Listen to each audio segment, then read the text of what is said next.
Um detalhe é que eu gosto bastante de frio, então não me incomoda nem um pouco morar na Serra. Ao Aí contrário de já ajuda bastante. outras pessoas se incomodam, comigo não. Comigo é bem diferente.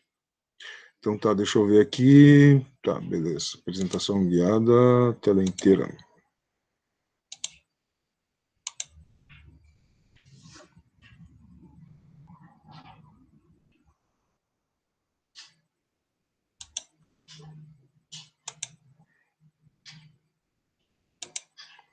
Bom, pessoal, pedi para vocês abrirem aquele Word que eu mandei para vocês, né? Que é esse aqui, tá? Mais ou menos esse aqui, que esse aqui o meu é um pouquinho diferente, mas são as mesmas questões. Então, ó, primeira questão que eu coloquei ali, né? Que é isso aqui? É o UFC, Universidade Federal do Ceará. Aí muita gente diz, pô, mas coloca umas do Rio Grande do Sul. Vou colocar, tá? Mas é que o que acontece no vestibular é que os vestibulares muitas vezes aproveitam as questões de um e outro, a não ser aquelas questões mais regionais, né? Sobre história do Rio Grande do Sul, sobre geografia do Rio Grande do Sul, mas as outras questões mais gerais, como essas que a gente vai ver, elas são aproveitadas de um vestibular para o outro. Às vezes eles se copiam, né? Que não é fácil elaborar um monte de questões, né? Mas aqui tem uma questão de 2007 que dá bem a tônica do que tipo de assunto eles cobram sobre hidrografia, né? Então diz ali, a disponibilidade natural de água para o consumo humano, mesmo levando-se em conta a renovação processada pelo ciclo hidrológico, e que ele está dizendo é, mesmo que a água do mundo não acabe, porque existe um ciclo hidrológico que volta a chover nos mesmos lugares onde a água foi consumida, ele está dizendo aqui que a renovação ela é pequena, tá? Não, a disponibilidade é pequena, desculpe. Por quê? Porque como a gente viu naqueles gráficos, né, tu tem mais água nos oceanos, nas geleiras, nas águas subterrâneas. Nas fontes naturais, que são os lagos, os rios, as fontes de água doce, são bem menores, né? Aí ele diz assim, isso associado ao impacto das várias atividades das diversas sociedades humanas. Por quê? Porque a gente polui sobre as águas, né, sobre os recursos hídricos. Repercute, né, tem consequência na tendência à escassez, tanto quantitativa como qualitativa desse elemento vital. E que está dizendo aqui que a água tende a escassear, tende a diminuir a sua reserva, tanto em quantidade quanto em qualidade. Tá? Parece que ele está se contradizendo, mas não está. Ele está dizendo que o ciclo hidrológico continua, a água é reposta. No entanto, devido ao tamanho da sociedade humana, né, ela faz uma pressão sobre os recursos hídricos. Então começa a faltar para todo mundo, naquele lugar onde a sociedade humana está. Eu vou dar um exemplo. Uma das maiores cidades do mundo, que é a cidade do México, capital do México, tá? Essa cidade ela estava com uma tendência de crescimento muito grande, muito elevada nos anos 80. Aí, de repente, estabilizou e parou. Por quê? Porque começou a faltar água. Por que faltou água? Porque naquele local da onde se extraía água subterrânea, não tinha mais para todo mundo. Aí a água se torna cara, como se torna cara, as pessoas que iam migrar, opa, está ficando muito caro morar lá, eu não vou. Ou, por exemplo, cidade de São Paulo, se bem que Brasil, esse que é um detalhe, né? O Brasil é um país muito úmido, vocês vão ver nas questões, ele é muito bem servido de água. Então, a nossa escassez, ela não é tanto de ordem quantitativa, tá? Ela é mais de ordem qualitativa. É isso aqui que a gente sofre mais, tá? Mas por quê? Porque daí o que acontece? Como a gente tem muita gente morando em certos lugares, tu tem os rejeitos humanos voltando para a natureza através desse ciclo hidrológico, sem a capacidade de eliminação dos resíduos e sem a capacidade de filtragem desses resíduos, né, de depuração dessa água. Então, às vezes, por exemplo, a Grande São Paulo, ela tem dois grandes reservatórios, duas grandes represas. A represa Billings e a represa Guarapiranga, que são represas mesmo de reserva de água para a cidade. Quando chove pouco, e às vezes o país passa por uma seca, e agora nós estamos passando, não aqui no sul, tá? Mas o centro do país está passando por um período de seca muito, muito longo. Inclusive, um daqueles vídeos que eu coloquei lá para vocês, o carinha falava sobre isso, tá? Espero que vocês tenham assistido. São vídeos curtos, eu botei curtos justamente porque eu sei que muita gente não gosta de vídeo longo. E tem um deles que o cara explica direitinho, isso aí que é um meteorologista. Então, o que acontece? Daí começa a faltar água em quantidade para algumas áreas. Além disso, tu tem pessoas que começam a habitar as áreas no entorno dessas reservas. E daí elas começam a tirar a mata, que é uma espécie de proteção natural dos mananciais de água. Manancial é reservatório. E a água começa a ficar poluída. Isso não é um fenômeno exclusivamente brasileiro. Até países mais ricos têm esse problema, né, pessoal? Nova York, nos anos 70, 80, a água deles parecia que saía leite da torneira, de tanto cloro que os caras tinham que botar para matar as bactérias e os micróbios que ali se proliferavam devido à sujeira, né? Super normal isso. Eu mandei para vocês umas imagens no WhatsApp, né? E uma delas mostra as bacias do Rio Grande do Sul. Não sei se vocês viram lá. É bem interessante, né? Deixa eu ver se eu acho aqui. Imagens, IFES, terceiro ano, água, babababá. Deixa eu ver aqui que eu tenho. Rio Grande do Sul, Rio Grande do Sul. Onde é que eu botei esse negócio? Nossa, não acredito que não está aqui. Tá, achei. Demorou para abrir. Ó, essa imagem eu tive que tirar uma foto de um livro porque eu não achei igual na internet, né? Mas aqui, ó, tu tem as bacias, tá? Aqui tu tem um conjunto de rios. Aqui tu tem o Rio Uruguai, então todos os afluentes que se conectam ao Rio Uruguai, tá? A bacia do Rio Uruguai. Aqui tu tem a bacia do Rio Taquari e a bacia do Rio das Antas, que se conecta ao Taquari, então formam essa bacia amarela, onde está localizada Veranópolis, tá? Então, aqui é a bacia que abrange essa região. Mas o que a gente observa? Depois eu botei um mapa dos municípios lá para vocês darem uma olhada. Tu tem bem menos cidades aqui, então tu tem bem menos fontes de poluição. Então, a poluição humana aqui, ela acaba indo para os rios e acaba se diluindo. Porque poluição nada mais é do que um desequilíbrio, tá? Então, tu tem uma quantidade muito maior de entrada de certos elementos, detritos orgânicos ou inorgânicos, sejam nossos detritos humanos, ou seja produto que não é orgânico, tipo plástico, etc. e tal, né? E com o tempo, se é detrito orgânico, ele se dilui no rio. Ah, que nojento. Não, pessoal, desculpa, é natural, viu? Só que é uma questão de quantidade. E o que acontece? Aqui tu tem uma população pequena em relação a uma baita bacia, que é uma bacia grande em termos estaduais. Agora observa aqui onde está Porto Alegre. Aqui tu tem a bacia do Rio Gravataí.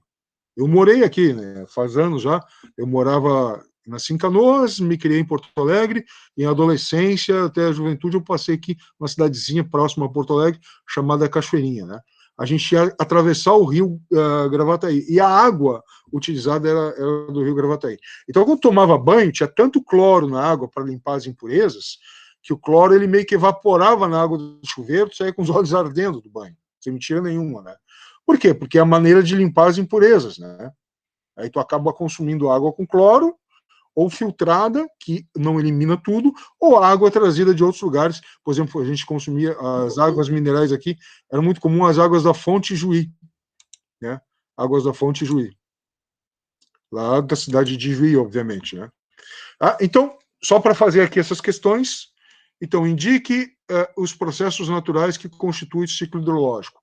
Então, essa aqui é uma resposta, é uma questão bem ampla, né? Tem que falar do quê? Da evaporação, da condensação, que é a formação de nuvens, da precipitação, que é a queda dessa umidade, né, dessa água, na forma de chuva, né, ou no caso, se for neve nos lugares mais frios, da infiltração no solo, né, até que volta de novo à sua fonte original, que são os oceanos.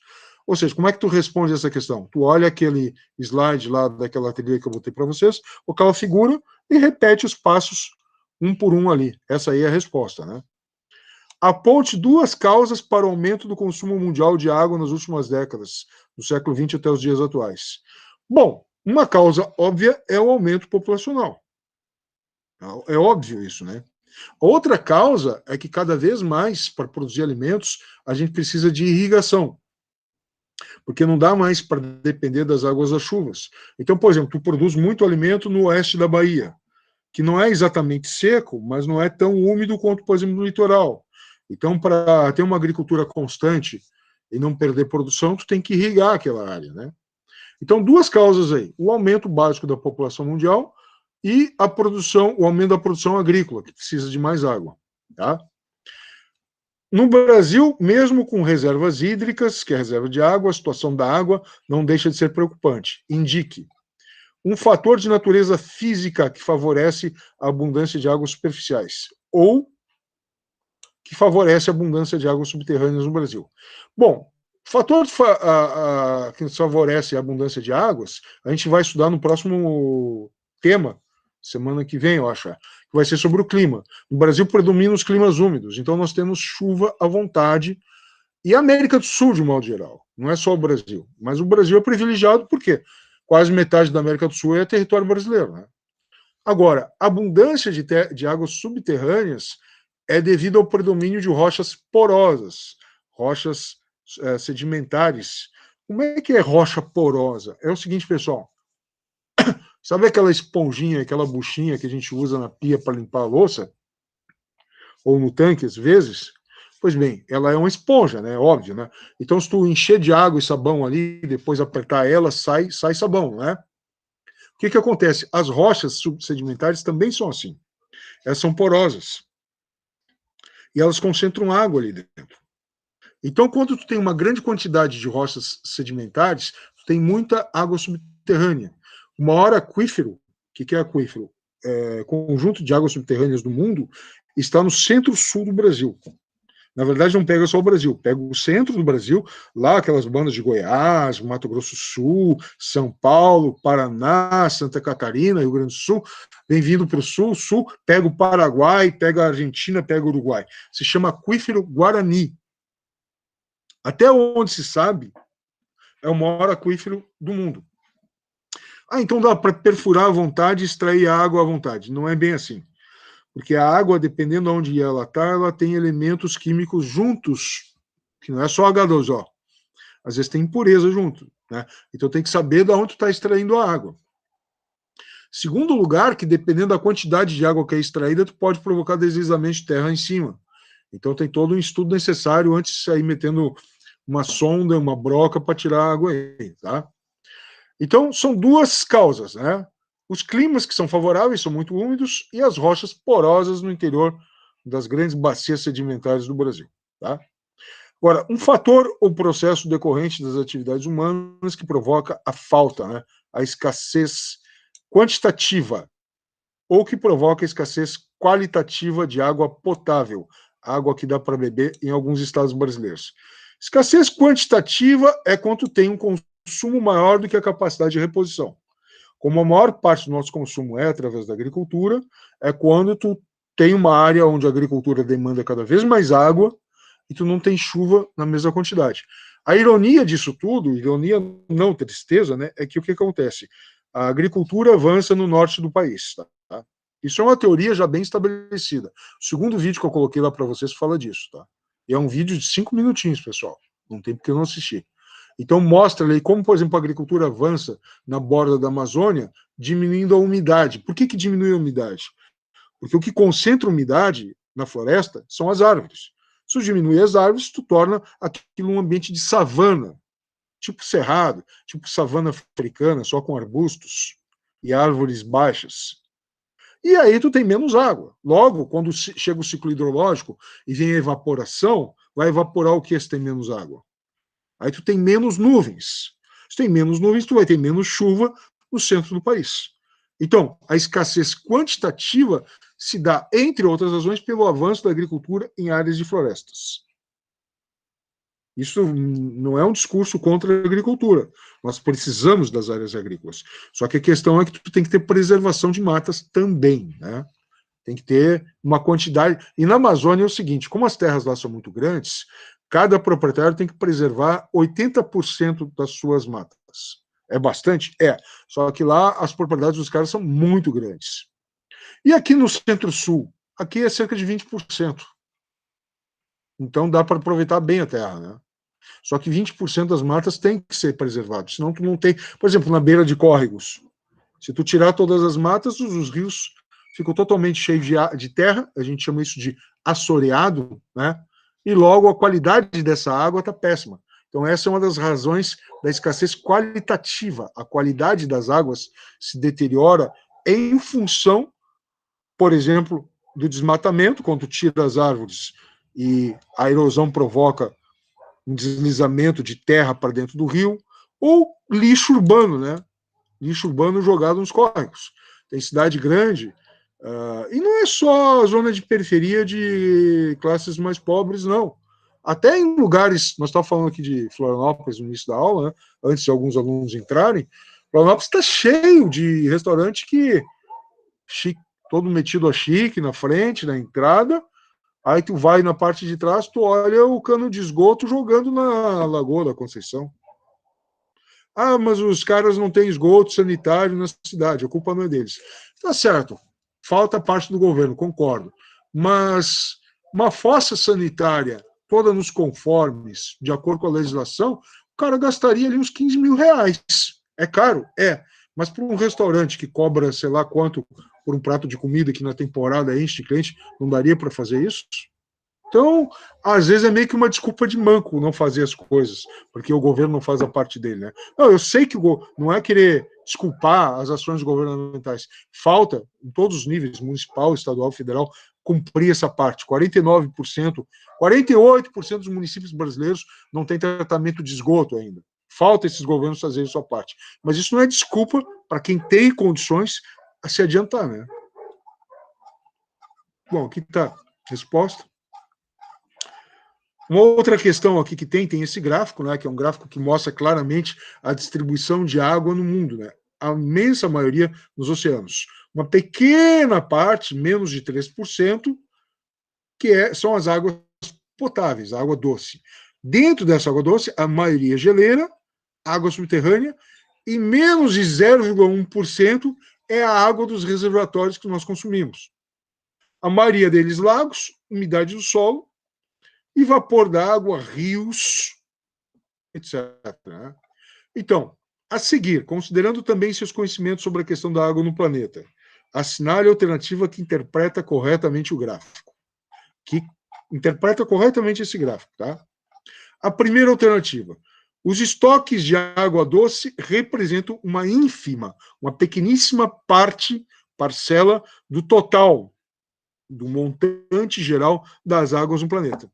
E, além disso, sua distribuição é muito desigual. O que quer dizer isso aqui? Tem regiões do globo que tem muito mais, como o Brasil, como o Canadá, como a Rússia, regiões do mundo que tem muito menos, como o norte da África,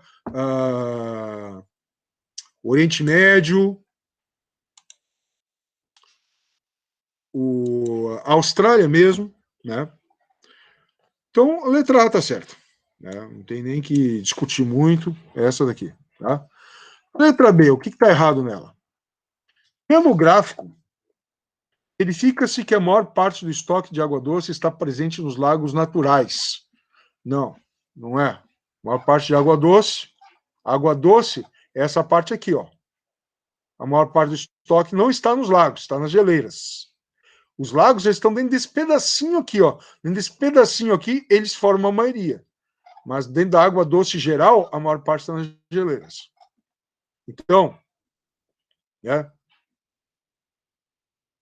Maior parte nos lagos. Isso daqui, professor, ó. Aqui que está o erro. Fala, Germano, né? É importante, assim, que tenha uma, assim, não digo tanto, mas, assim, uma parcela de água doce estocada nas geleiras para ter, tipo assim, uma espécie de reservatório, sei lá. Ou seria melhor quanto, assim, mais diluída, assim, para nós já ter o consumo pronto? Olha, faz parte de um equilíbrio natural, né? Se as geleiras diminuem o seu tamanho, significa que a água, em geral, tende a subir. E o problema maior da água subir nos oceanos não é que ela vai entrar continente adentro. Ela não vai entrar continente adentro. Ela vai simplesmente inundar parte das cidades litorâneas, dos litorais. Até aí não é um grande problema, porque isso aí não sobe como uma tsunami, como mostra em filmes de suspense. Não, sobe bem devagarinho, centímetros por ano. O problema maior é o seguinte, eu vou fazer uma analogia para te entender, tá? fazer uma analogia para te entender. Olha só. Se tu está dirigindo numa rua e tu vai entrar numa avenida principal, essa avenida principal está engarrafada, está com o trânsito todo parado, essa rua onde tu está, que desemboca na avenida, ela também vai ficar parada. Né? Entendeu? Tá. Sim. Isso é simples de entender. Agora tu imagina, se o oceano eleva o nível dele 1 metro, não é uma grande tragédia. No entanto, os rios que desembocam nos oceanos, eles vão ficar com menos vazão. Eles vão desaguar menos no oceano. Por quê? Porque o oceano subiu. Aí eles vão desaguar onde? Nas margens. Bom, aí em Veranópolis seria um grande problema? Não tanto, porque o Rio das Antas aí está afastado, entendeu? Do oceano. Mas imagina aqueles rios onde cidades estão localizadas na beira deles, junto ao oceano. Imagina aqueles rios que desembocam no oceano, e em volta deles é tudo agricultura, tipo lá na Índia, no Ganges, lá na China, lá na Tailândia, no Vietnã, e a maioria da população ali é população agrícola, que depende das áreas nas margens dos rios. Se os rios sobem o nível e inundam as áreas deles, eles perdem a terra. Eles perdem a terra, porque ele vai ficar debaixo d'água. O que eles vão ser obrigados a fazer? São populações de baixa renda. Eles vão ser obrigados a migrar. Eles estão em países mais empobrecidos, tipo Índia, Bangladesh, Myanmar, Camboja, tudo país pobre. Tailândia e Vietnã já estão enriquecendo, mas esses outros que eu falei são pobres. A China depende da região, tá? Eles vão migrar. E eles vão migrar para onde? Para as áreas que estão mais favorecidas, que são áreas melhor de renda, com população mais enricada, né? Mais rica. Isso vai gerar o quê? Vai gerar choque, conflito. Entendeu? Hordas de imigrantes indo em direção a um lugar, exército barrando. Não pode entrar mais, porque não tem como abastecer todo mundo. Entendeu? Que quem paga o pato sempre é a população mais pobre. Esse que é o problema. E daí vai ocasionar, assim, a moradia irregular, assim, as favelas, esse negócio. Sim. Tudo isso. Pessoal, falta 1 minuto para a aula do outro professor, tá? Deixa essas questões aí. Na semana que vem a gente começa a aula de clima. E aproveitem e estudem por essas questões, tá? Vou passar o gabarito depois para vocês. E aproveitem elas porque a gente vai usar elas para as próximas avaliações. Tá certo?